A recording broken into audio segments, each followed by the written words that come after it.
doing for the last year that has truly transformed my life radically in a very short period of time. And so if there's anything that you can take from this presentation, I hope that it is some tools to help you cultivate again and thrive for mental wellness. So what are we going to talk about? We'll cover what is inner peace. I'll talk to you a little bit about why I believe inner peace is important and what the research says as to the benefits of cultivating this practice. We'll talk about the difference of cultivating and maintaining inner peace, right? How are you able to begin this journey? And then what are the choices that you're having to make really daily to maintain this state of inner peace? And then we have some closing thoughts. And then my amazing speaker friend Sylvester will get to speak. And then we'll have a Q&A where you guys can, again, save your questions for the end. And we will gladly get to them after Sylvester's presentation, which, again, you do not want to miss, Winning the Battle Within. And so these are some of the questions that were in the video, and some of you didn't even get to hear them. So actually, I'm so grateful that I now get to share them with you because they're in the slides. And so I am going to ask you guys, and this is the part where I'm going to need your participation. And so make sure to get ready in that chat box. So this is the first question I have for you. And this is part of a 12-question survey that's called, Do You Have Inner Peace? And so the first question that I have for you, so just answer that in the chat. Do you have an unmistaken ability to enjoy each and every minute? So type that in the chat box. I'll wait for you guys. For those of you who are brave enough today and are wanting to share a little bit, this can be a yes or a no. This can be a sometimes. This can be I'm working on it. Just let me know where you are at. So do you have an unmistaken ability to enjoy each and every minute? I hear yes. I'm seeing a lot of yeses. I love that. I love that. See, I knew you guys were my people. I knew you were my people. So there's some, if we're not sure, which is okay. We will work on that. We will revisit that. So yes, yes, yes, yes. I love that. Good for you guys. I love that. Love that. So the next question, have you lost interest in judging yourself and others? So make sure to type that in the box. Have you lost interest in judging yourself and others? And this might be 2 questions. So this might be yes, yes, or this might be yes, no. I'm still judging myself. It's very hard to not judge others. Wherever you are at, just let me know where you are at. I'm hearing that always, not really. There's a lot of yeses, which is awesome to hear. So have you lost interest in judging yourself and others? Yes, and sometimes not so. Do not judge others. Focus on yourself. Yes, thank you for that message.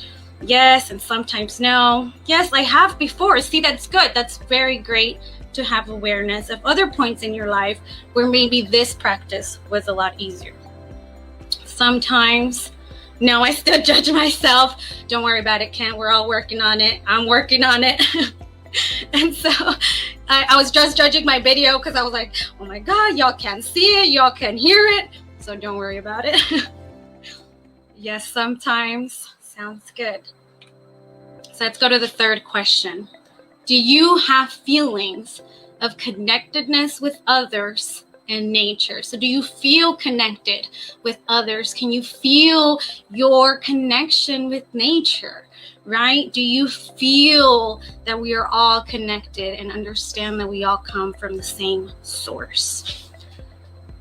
I judge myself, but not others. I don't judge other people, but always judging myself for some decisions. Yeah, it's really hard to get away from the habit.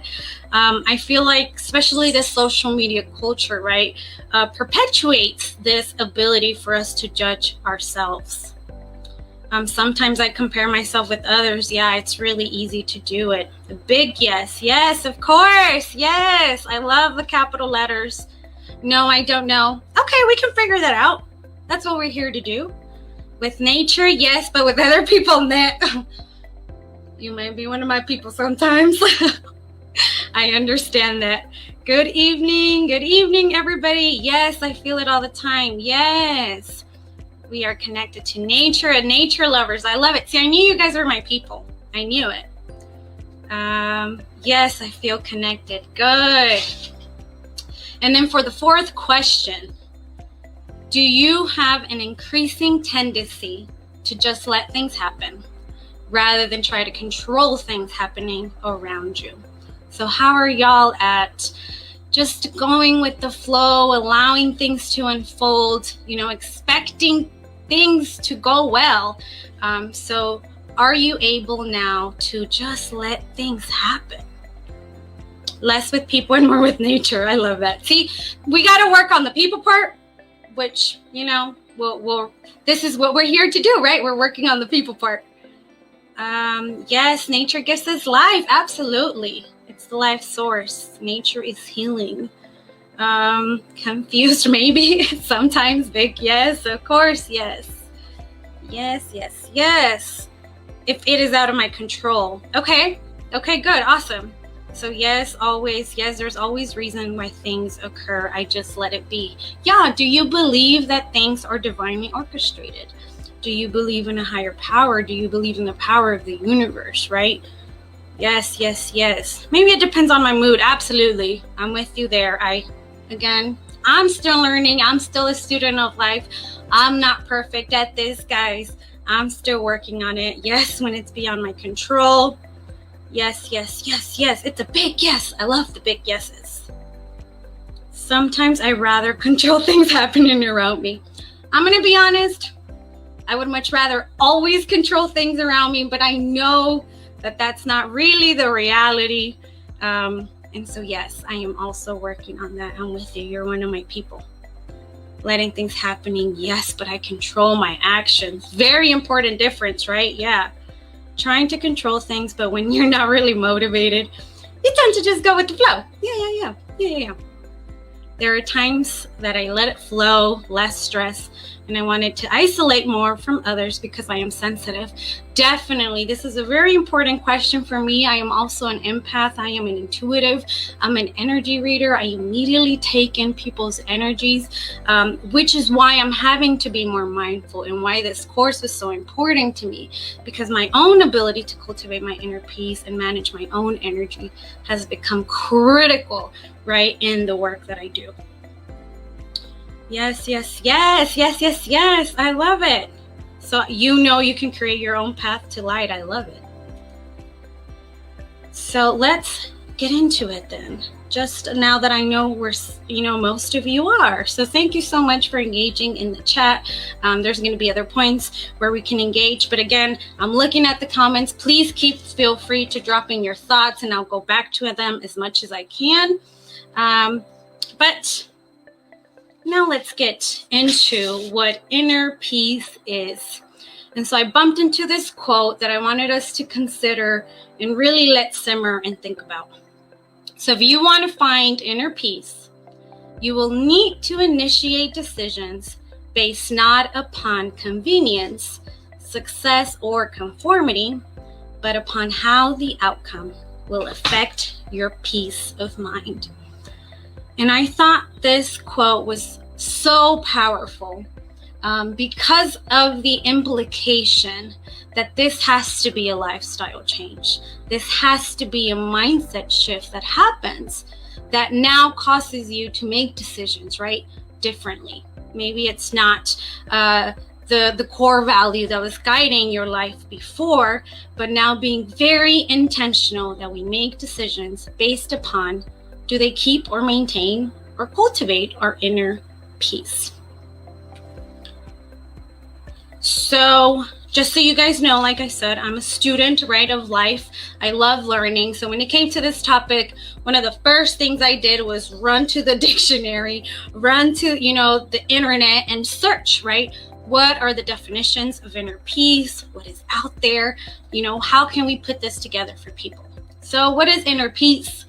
These are, I think, two of the most powerful definitions that I have found. And it says inner peace, peace of mind, refers to a deliberate state of psychological or spiritual calm despite potential presence of stressors, which I think is the key word, right, in that whole definition. It is despite the presence of stressors, it is your ability to remain calm regardless of whatever's happening out in your outside world. And the second definition says inner peace or peace of mind is a colloquialism that refers to a state of being mentally or spiritually at peace, with enough knowledge and understanding to keep oneself strong in the face of discord or stress. Being at peace is considered by many to be the healthy homeostasis and the opposite of being stressed or anxious.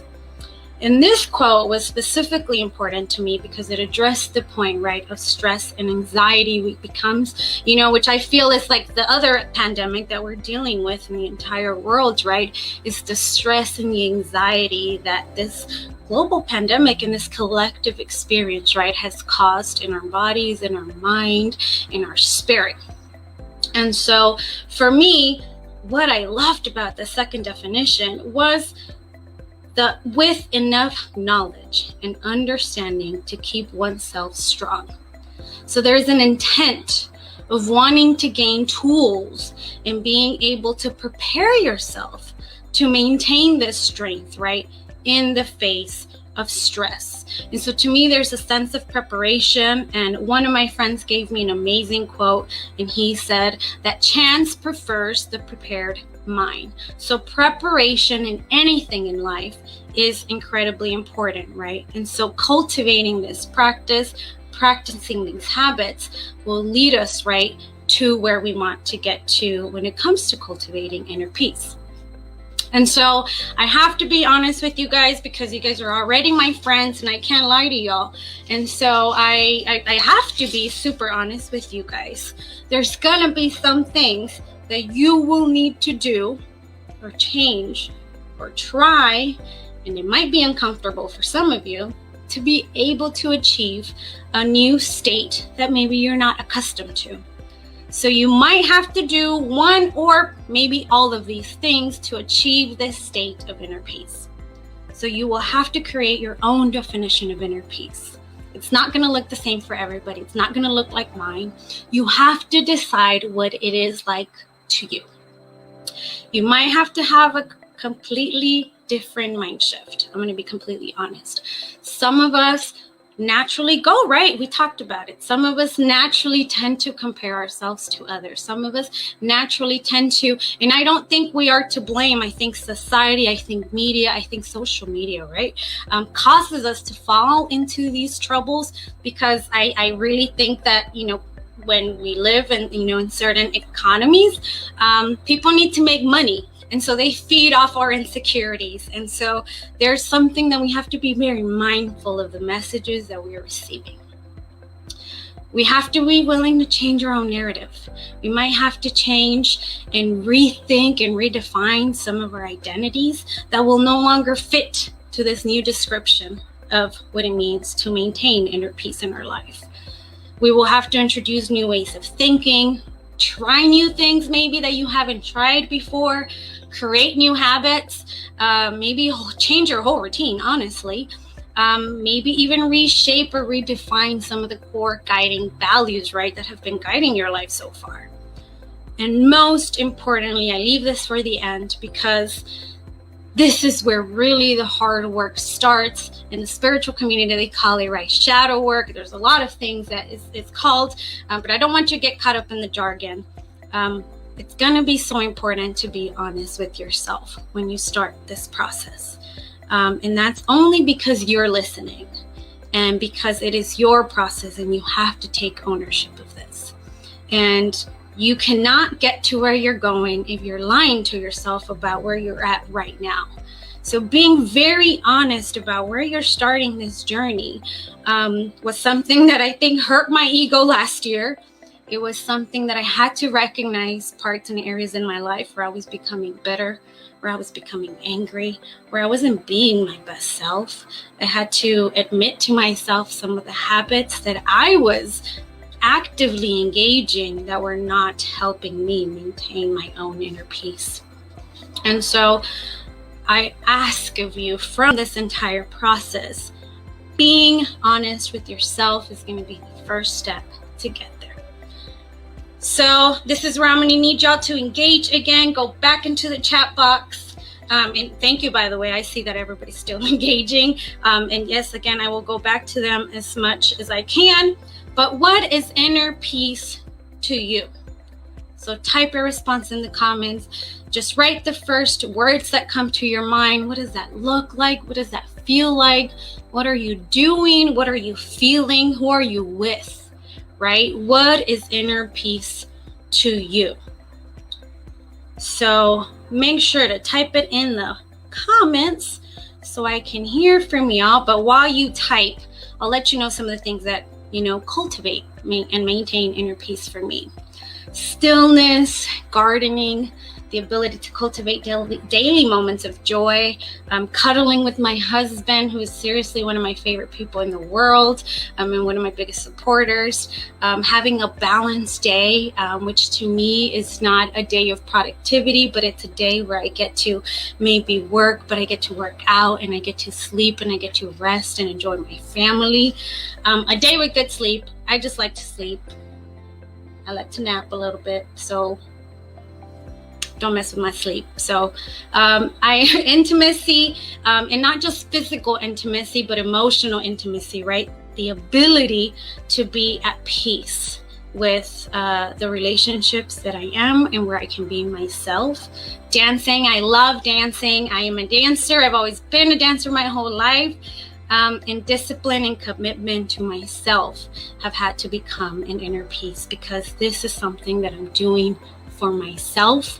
And it took me 30 years to get here, to do something for myself that's for me, because of me, and that I get to enjoy. And so let me read what y'all are saying. So peace within my family and myself. Politeness and kindness, yes.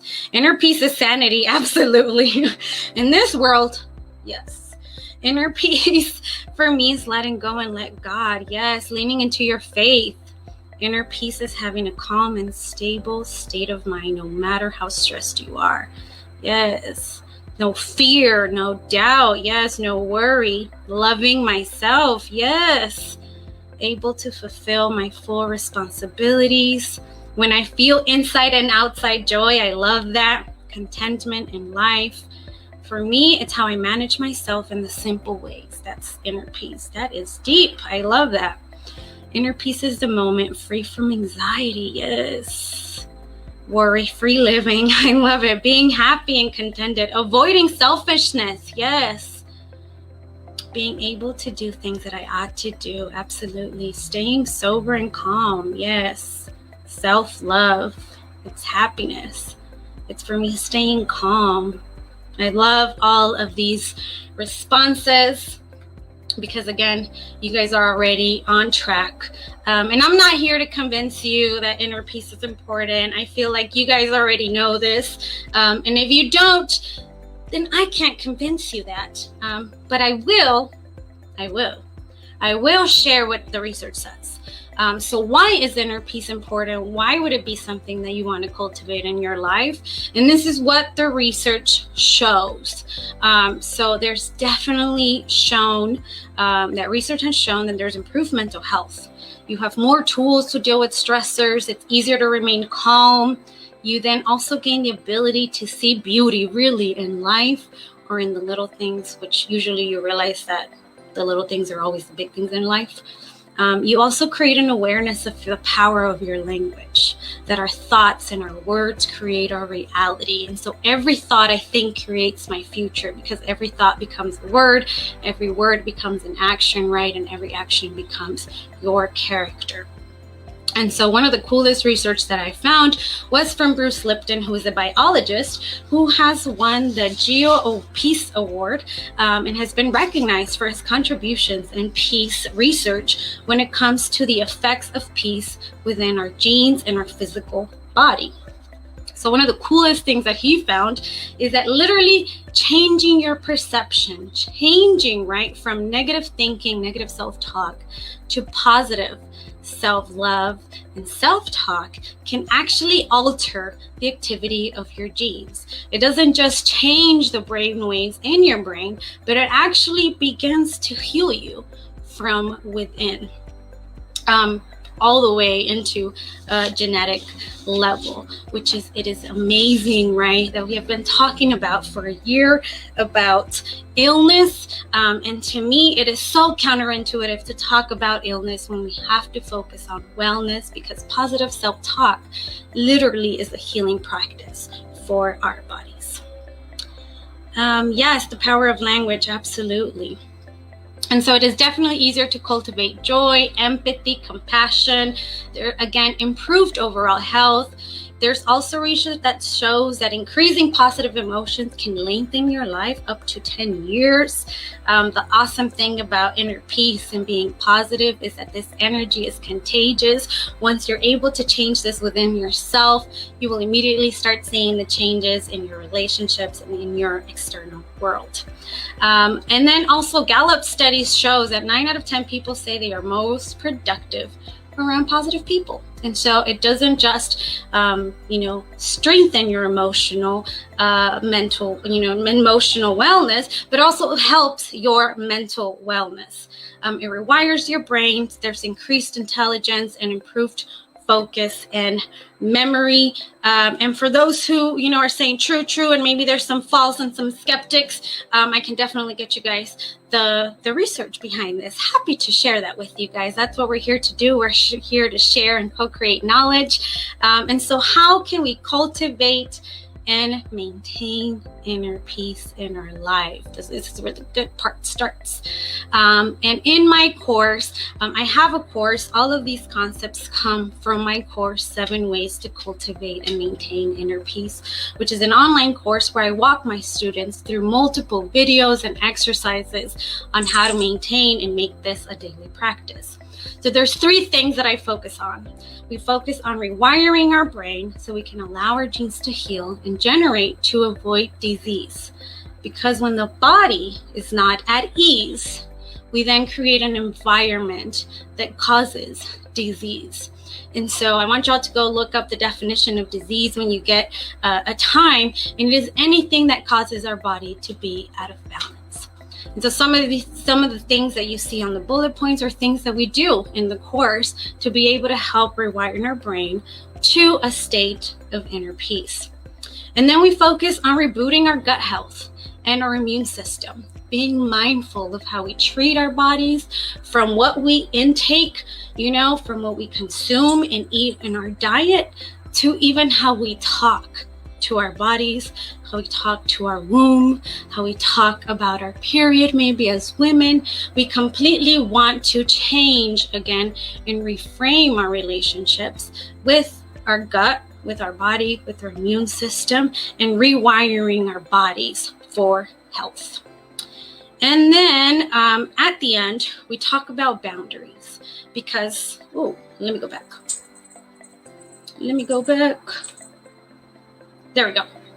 We talk about boundaries because you want to put inner peace first. And once you make this decision, right, and you decide to do this, right, within yourself, in your internal body and in your internal mind, you will realize that the complicated part, right, so we talked about it, gets when you engage with your external world. And so that's where you will have to start placing boundaries around you and learn how to cut out stressors so that you can continue to make inner peace a priority.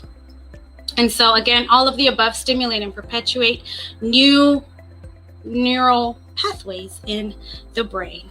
And so ultimately, you can achieve inner peace with daily practice, daily commitment, daily discipline and a commitment to a lifelong process. This cannot be done today. This might not be done tomorrow, but this is something that even once you cultivate it, it can get lost. So this has to be a commitment to a change to your entire lifestyle. And so before, right, this is where we get to the good stuff. So these are some of the 3 ways that I will share with you today that have helped me and transformed me, which I invite you to practice and take care of, because these have ultimately shaped and transformed my life in many ways. Again, I have 7 in my course, but I'm sharing with y'all the first 3 that we go through in my course. And so the first one that I am suggesting is to go within. The second is to detox, and I'll explain what this means. And then the third is to give yourself permission. And we'll talk about what each of these mean. And I love the false comments, but if you guys can provide context for the false, because I'm not sure what y'all mean. And so just let me know. So the first way, now that we're here at the 3 ways to cultivate and maintain inner peace, the first one is going within. You will have to be willing to get to learn and meet yourself. And sometimes in life, we get so worried and caught up, right, in trying to learn celebrities' lives, in trying to learn what, that other friend is doing on social media. Sometimes we know more about others than ourselves. Sometimes we invest more time trying to figure out what's going on in somebody else's life rather than trying to become our own friends and wanting, right, to get to know ourselves. And so what does this look like? What does going within look like? False. Maybe yes, depends on what mental illness they are having. False. Awesome. So yes, if you guys can provide context, that would be awesome for the comments. Become an observer of your own thoughts, words, and actions. And this meaning without getting your emotions or you applying meaning to what it is. This is part of a meditative practice, right? This is part of an introspection practice where you will have to become and take a step back and be willing to observe what comes up for you. And let me see. And so, yes, I don't want you guys to confuse mental illness with what we are talking about, mental wellness and cultivating practices of an intentionality that create optimal health. And so I think those are 2 getting confused. And so we are definitely not talking about mental illnesses or diagnoses that come right with this stuff. So, going within, tuning into your own energy is going to be super important throughout this process. Getting to know yourself, getting to know your body, getting to know what you are like right outside expectations, getting to know what your body feels like.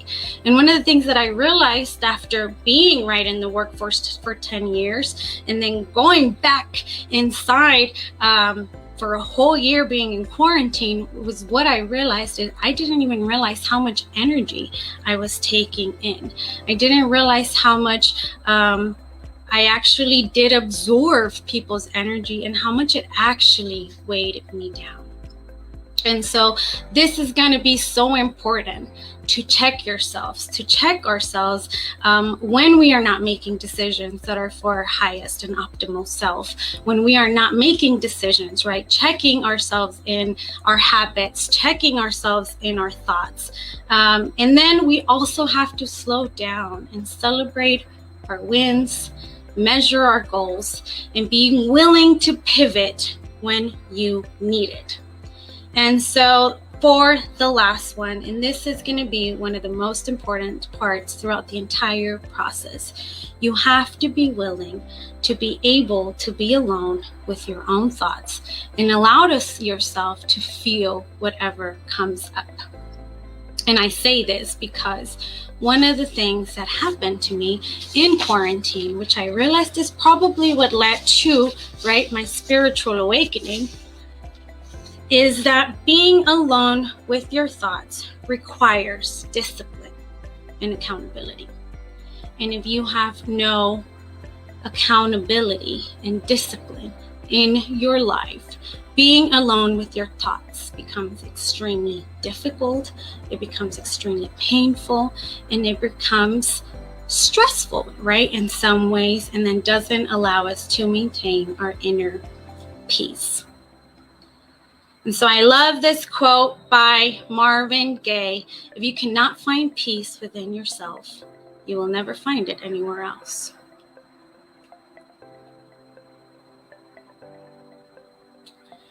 And so, again, I'm so excited to share these stuff with you, because all of these practices, just right, not these 3, but all 7 that are in the course, I was very intentional about sharing, because these are things that I put into practice for an entire year, every day within my life, and the transformation that I've seen in my own life has been amazing.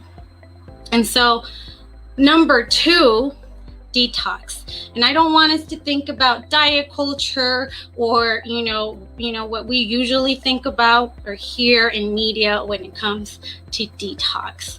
When I say detox, I mean literally detoxing your life. And I don't know who is saying, yeah, there's some confusion maybe, because saying mental illness is not contagious. I don't know where y'all are getting that, but maybe y'all misheard me. But no, that is not at all what I said. And so I wanted to make sure to address that comment. And so detoxing, what do I mean by detoxing? Detoxing means to me cleansing your life, being able to check in with ourselves and being willing to let go of anything that does not serve our highest self or our highest possible timeline. So letting go of what doesn't help you, letting go of what doesn't level you up, letting go of what doesn't help your ascension, letting go of what doesn't help your body to energetically upgrade, and being committed to these lifestyle changes, right, that you want to accomplish. And so detoxing, right, might look like cleansing your social media.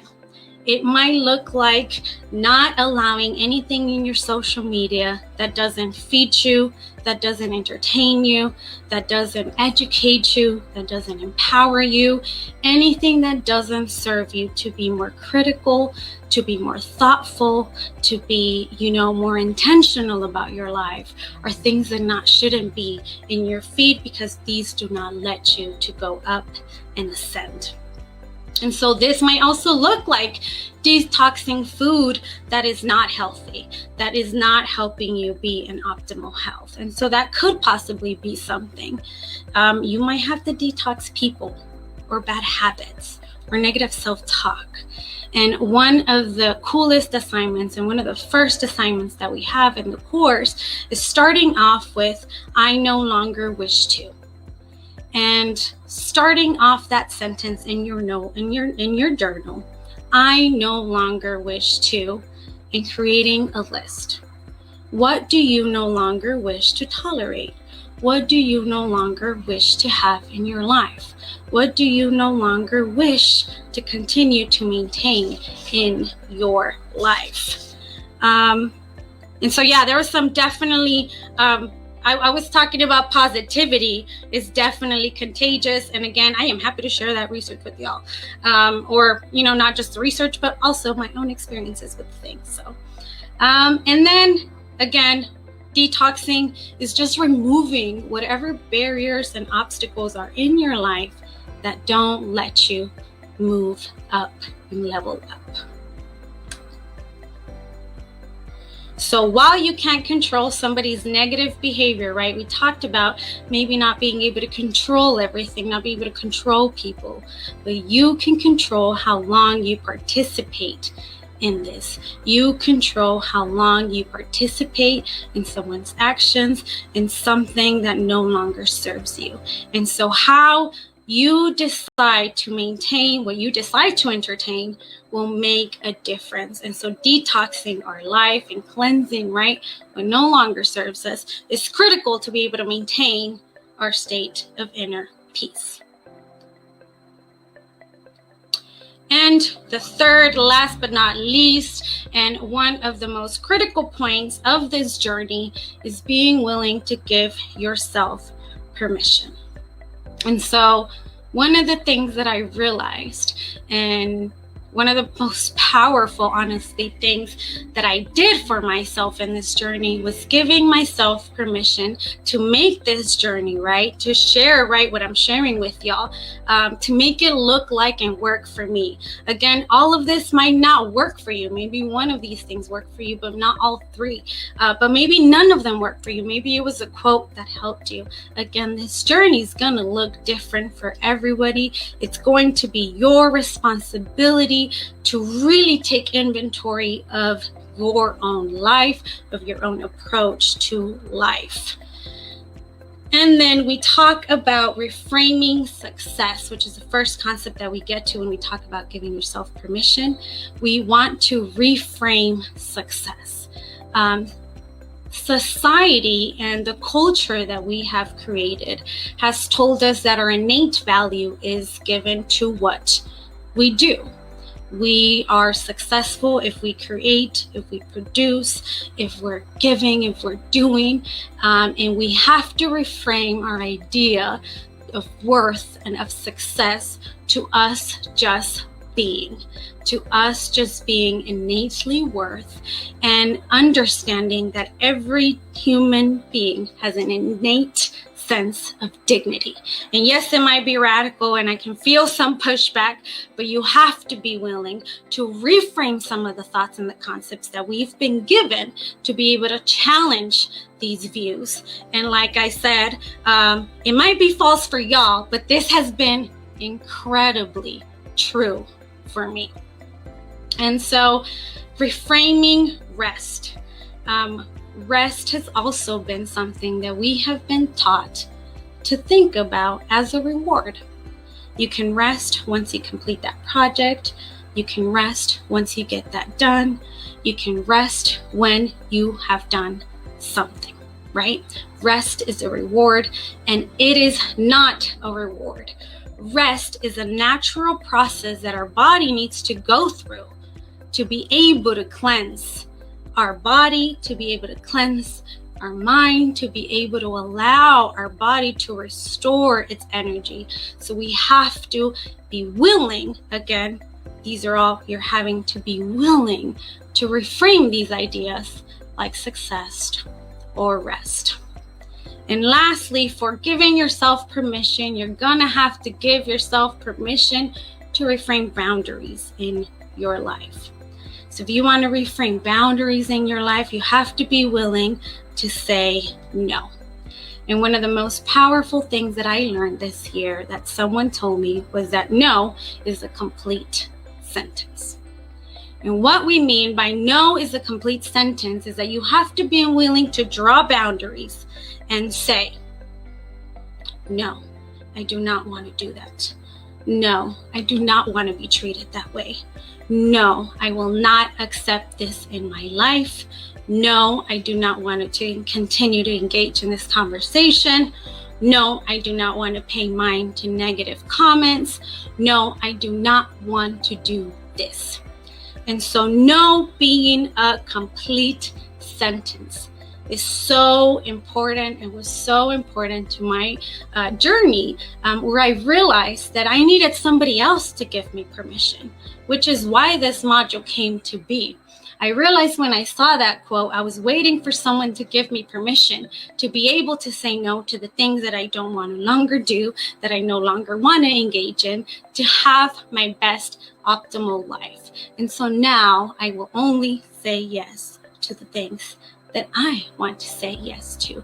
And these are the boundaries that are helping me be able to cultivate practices and help me maintain and claim, right, my power.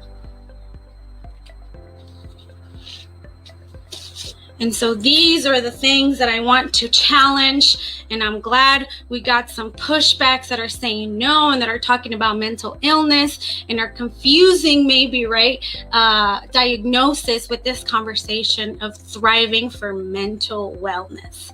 Because what I am challenging you all today, and this is really what I want you all to think about and sit with, is that peace of mind is our inheritance.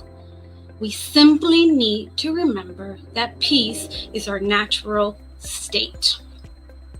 We have been taught to try to run like machines in this world. And I say this as I live in the United States of America, where the culture thrives, right, on capitalism. And I am here absolutely to challenge that view, to challenge the view of productivity, to challenge the view of rest, to challenge the thought that our body cannot heal itself. And it might be radical, it might be difficult for some of us to accept, but I am here to challenge and push back and bring back a narrative that makes us claim peace as our natural state. So we can now create communities that create processes, that create systems that help us cultivate and maintain this state of inner peace. And so again, just to review, these are the 3 ways that I am suggesting for today. Again, I hope some of you are brave and willing and excited and motivated to maybe try something new, to push yourself outside your comfort zone, to think about these concepts differently, and being willing to go within, to become your own best friend, to be willing to listen to your intuition. And by the way, this is where our gut and brain connection become very important, because if you've ever heard that phrase of listen to your gut, well, your gut's not going to tell you the right thing if your body's not healthy. And so maintaining, right, a healthy mental, emotional, and physical state are critical to maintaining, right, our intuition and being able to tune in into our higher self. Detoxing, right, removing the barriers that are in our way, that are not letting us ascend, that are not letting us move up. And then giving yourself permission, being willing to give yourself permission to try something new, to do something new, to stop doing things the way that we've wanted them to, because here we are and they haven't worked.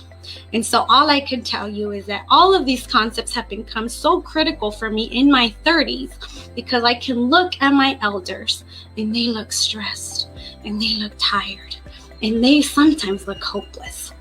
And so I am here to challenge a different way of thinking and maintaining our energy, maintaining our physical, our mental, and emotional state, to cultivate and maintain inner peace in a way that makes sense to you. And lastly, I wanted to make sure to leave you with this quote, which is one of my favorite quotes of the course. So the pursuit of inner peace is more important than the search for happiness or success. And you don't have to agree, but it definitely has become true for me in my life. Happiness is but a fleeting emotion, and success can be taken away from us, and just as it can be gained. But true inner peace is permanent. And absolutely not, having a mental illness does not mean that a person is weak. And that is